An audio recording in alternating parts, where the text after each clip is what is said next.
2015 has been a phenomenally busy year for our landlord practice, particularly because the real estate industry is so hot. We are having a lot of new buyers come to us asking for assistance in either transitioning tenants out of the property because of an owner move-in termination, or individuals deciding to sell their property with a tenant in it and asking us to engage in a legal San Francisco buyout negotiation to see if a tenant would be willing to voluntarily vacate the premises in exchange for some sort of compensation. Those are two real hot issues. Another issue continues to be Airbnb sublet rentals and the issue of having to police your property to ensure that people are not exploiting the rental situation in order to actually take money out of your pocket. I'm doing quite a bit of positive work allowing people to gain access to their property in San Francisco because the vacancy rate is so small.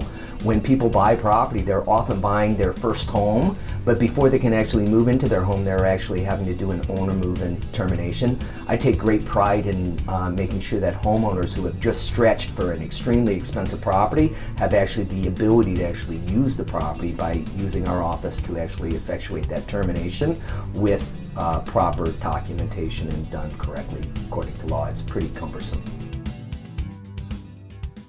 Oakland's a phenomenal situation. I'm very proud to be an East Bay resident and also to see Oakland finally reaching the level of respect that it should. It's a wonderful place to live, and what you see when a city emerges, that increased rental pressure is creating a situation and a dynamic where owners are in some respects taking the benefit of increased rent, and tenants reasonably are expecting that owners are going to be vigilant in complying with their lease terms, because vacancies create opportunities for market rate rent. And so what you have is that same sort of friction that emerges in San Francisco simultaneously emerging in Oakland as well. Landlords continue to sort of what I would call not get best documentation in place. And so even successful landlords, when they present themselves to my office for work, as I review their lease agreements are stale, their lease agreements are out of date, they don't include the best leases that are available. I see landlords who are using their own notices to pay rent or quit, and they are out of date and actually non-compliant. So once again, my biggest concern for my clientele is, are you staying abreast of the law, and are you keeping your legal documents up to date?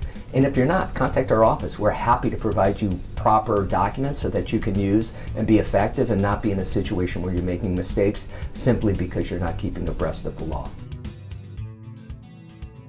My experience with people is that many people are conflict avoiders, and so they want to kick a dispute down the road instead of dealing with the dispute as it arises.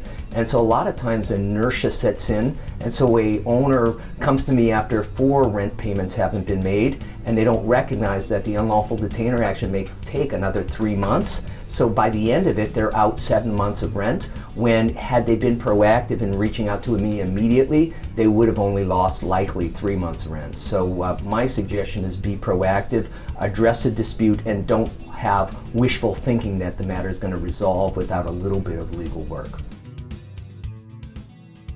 We're open for business. We're happy to assist people. We're very proud of the fact that we have helped thousands of people over the course of our 20 years resolve landlord-tenant disputes in a way that actually maximizes value for our clients, and done in a way that's fair and equitable in light of the obligations that a landlord faces in this very cumbersome environment.